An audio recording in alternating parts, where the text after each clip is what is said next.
aquí tenemos a continuación algunos campos donde es ampliamente utilizado este tipo de sistemas expertos. Recuerden que los sistemas expertos pueden ser utilizados en realidad en cualquier campo del conocimiento humano, donde la persona sea capaz de resolver. El sistema experto realizado correctamente también debería ser capaz de dar una respuesta adecuada. Aquí tenemos, entre otros, la medicina. Ya hemos hablado bastante de sistemas médicos. Hemos hablado la geología, sobre todo lo que es la parte de detección de sismos y erupciones volcánicas, etcétera. En vez de dejar una persona ahí cerca del volcán pendiente para que cuando se produzca la erupción avise, dejan un sistema que se encargue de ir evaluando día a día, y cuando pasa de ciertos márgenes, cumple con ciertas características, da la señal de aviso. En la parte química, sobre todo para la preparación de ciertos productos. En la parte de economía, muy importante en el manejo de transacciones bancarias. En educación, para lo que es autoevaluación y otros sistemas relacionados con la enseñanza. En ingeniería civil, para cálculo de valores de construcciones, etcétera. Entonces, como pueden ver, en cualquier área del conocimiento humano en realidad se pueden aplicar sistemas expertos, siempre y cuando los hayamos desarrollado adecuadamente. Profesor, una consulta. Dígame. Es- eh, Cuando uno va a ser el sistema experto en una de las áreas, supongamos en el área de educación, ¿no? En esta área se pide expertos para que nos guíen sobre desarrollo, Ajá. ¿no? Pero tenemos que No en también el agregarle que desarrollo. también hay expertos teóricos. Ajá. No, no digamos sobre el conocimiento, Ajá. pero No en el tenemos desarrollo, un caso sino para el particular, que hay conocimiento, muchos que sí. son no, Ajá. no, en este caso el conocimiento, pero muchos ahí son teóricos, o sea, fue un libro, manual, guía, pero no han tenido experiencia práctica, Sí, pero vea lo ¿no? siguiente. Lo que pasa, Porque a veces, acuérdate que si tú estás hablando para el entorno de educación, se supone que ese experto ya ha dado clases acerca de esos contenidos que tú estás, acerca de ese curso que tú estás montando el sistema. Entonces él sí se convierte en una ya, persona experimentada en la parte de docencia de dicho curso. No necesariamente tiene que ser que haya tenido amplia experiencia en la parte práctica, pero sí puede tener gran conocimiento en la parte teórica y un conocimiento un poco más limitado en la parte práctica. Pero lo que tú estás tratando de conseguir no es, digamos que el sistema experto en este caso no es para, digamos que para química, sino es para docencia en el área de química. Son dos cosas muy ya. diferentes. Para evaluación en el área de química. Y recuerda que la evaluación en ese caso en el área de química también va a ser teórica. Entonces, si tienes un docente que es experto teórico dando clases de química, él te puede servir como fuente para crear un sistema experto que evalúe a los estudiantes del área de química. O sea, ¿y qué ocurriría si este docente experto, digamos, teórico en área de química, y se hace consulta con otro experto, pero que también de química, pero netamente experimental, y tienen opiniones discrepantes? Tienen que, al final de cuentas, se llega a un acuerdo entre ellos. Esa es una de las características del sistema experto. El sistema experto te va a permitir combinar el conocimiento de varios expertos en una sola base de datos. Lo que pasa es que tú tienes que crear reglas, por ejemplo, de prioridades, donde cada uno de los casos sea evaluado de acuerdo a ellas y te permita definir a quién de los dos expertos tú le vas a dar prioridad en cada caso, dependiendo, claro está, del tipo de sistema que vayas a desarrollar. Por ejemplo, en ese caso, se le podría dar prioridad al experto práctico, porque se supone que ya ha estado en el campo y ha trabajado ese tipo de cosas para la parte del conocimiento de los casos realmente. Pero al experto teórico se le da la prioridad para los procedimientos de evaluación, los procedimientos de enseñanza. Y al final de cuentas, con ambos conocimientos se construye un experto automatizado que puede ser más completo que ellos dos por separado. Ok, Y gracias, esa profesor. es una de las características, de las ventajas que tienen este tipo de sistemas. Vean que aquí tenemos en cuanto a las posibles aplicaciones de los sistemas expertos. Tenemos que pueden usarse para clasificación o interpretación de datos, para diagnóstico, bien sea médico o técnico, para predicción y previsión de distintos tipos de fenómenos, eventos, para diseño y configuración de diferentes clases de productos, para planeación de actividades o proyectos, para monitoreo y control de diversas tareas o procesos, para vigilancia y alarma, o como manual de instrucciones. Todo esto son solamente algunas de las aplicaciones que pueden dársele a los sistemas expertos, ya que no solo se aplican en estos campos, sino que en cualquier tipo de problemas que puedan ser resueltos con la ayuda de un experto humano. Es decir, donde el experto humano sea capaz de resolver un problema, por regla general, el sistema experto también va a ser capaz de hacerlo, si está construido adecuadamente.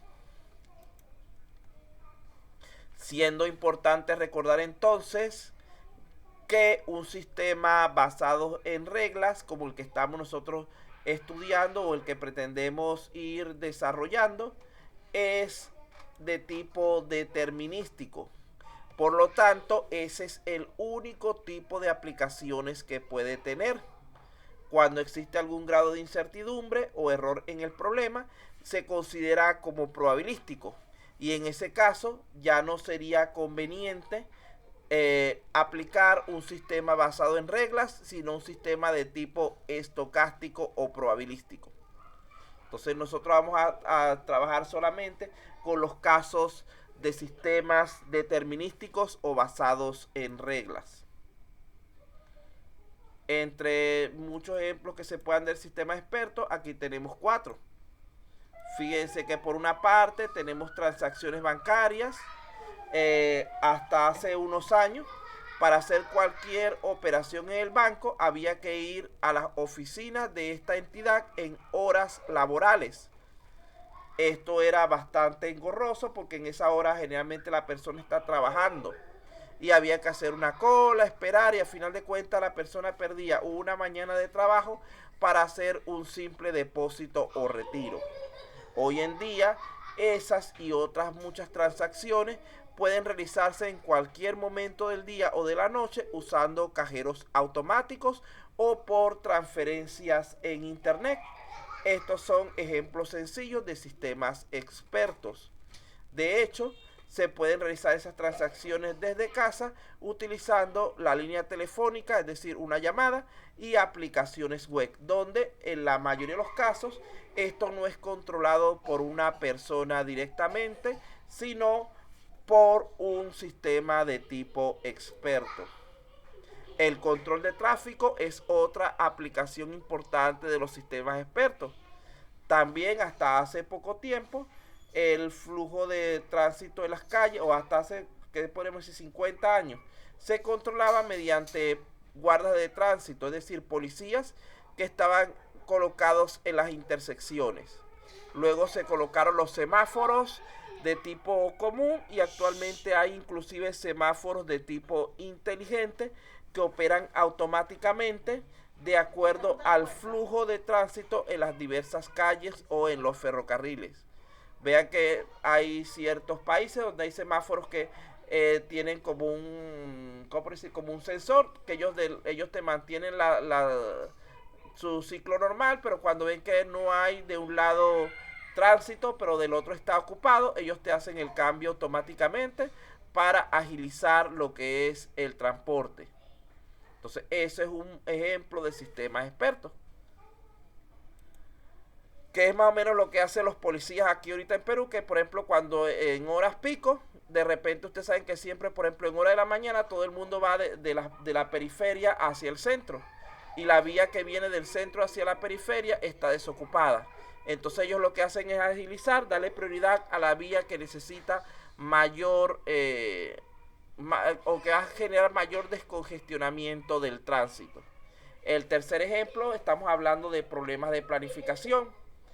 Estos pueden utilizarse, por ejemplo, en instituciones como colegios. donde pueden usarse para la organización y asignación de aulas para exámenes finales de una universidad, de forma tal que se logre cumplir con ciertos objetivos. Por ejemplo, evitar la coincidencia de asignación de aulas simultáneas, es decir, que no haya dos exámenes diferentes en la misma aula el mismo día a la misma hora. Eso no debe suceder. La otra cosa que se puede utilizar es para determinar que no hayan problemas de asientos insuficientes. Es decir, que el aula asignada para un examen debe tener al menos un asiento por cada estudiante que se supone que lo va a presentar. Si no se presentan los estudiantes, no hay problema, pero tampoco debe permitirse estudiantes extra que queden de pie. Otro caso en cuanto a esto de planificación para colegios, minimizar conflictos temporales, como por ejemplo puede ser alumnos que tengan dos exámenes diferentes al mismo tiempo. Eliminar sobrecarga de trabajo, por ejemplo que el alumno no pueda tener más de dos exámenes el mismo día. Minimizar el número de exámenes realizados durante ciertas horas del día, etcétera. Vean que hay muchos criterios que se pueden utilizar para lo que son problemas de planificación a través de sistemas expertos. Los sistemas expertos también pueden ser utilizados en términos de diagnóstico médico para resolver problemas tales como la manera de recoger, organizar, almacenar, poner al día y recuperar información médica. Por ejemplo, las historias clínicas, de manera eficiente y rápida. También, cómo se puede aprender a través de la experiencia. Es decir, actualizar el conocimiento de los doctores en cuanto a el número de pacientes que van al actualizar estos conocimientos de los doctores, el número de pacientes que podrán atender va a aumentar. También para decidir cuál es la enfermedad más probable que tenga un paciente, que es el caso que hablamos al principio. Para establecer, por ejemplo, los modelos que pueden utilizarse para describir las relaciones entre síntomas y enfermedades.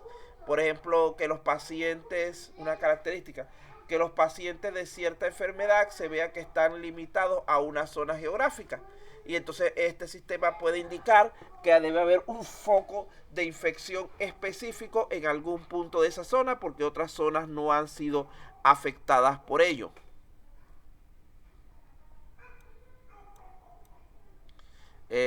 Información adicional, etcétera.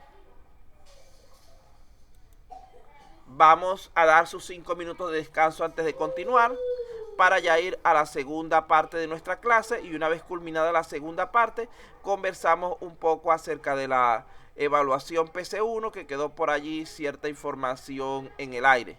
Entonces descansamos 5 minutos, a las 7 continuamos. Tómense los 200 cafés que está preparando el señor por allí, Jorge, que los comparta entre todos. Me mande el mío, por favor. Y descansen 5 minuticos ahí para continuar, para que alivien un poquito los pensamientos. Ya Tienen volvemos. bastante chamba, Jorge. Ya volvemos También. a las 7 en punto.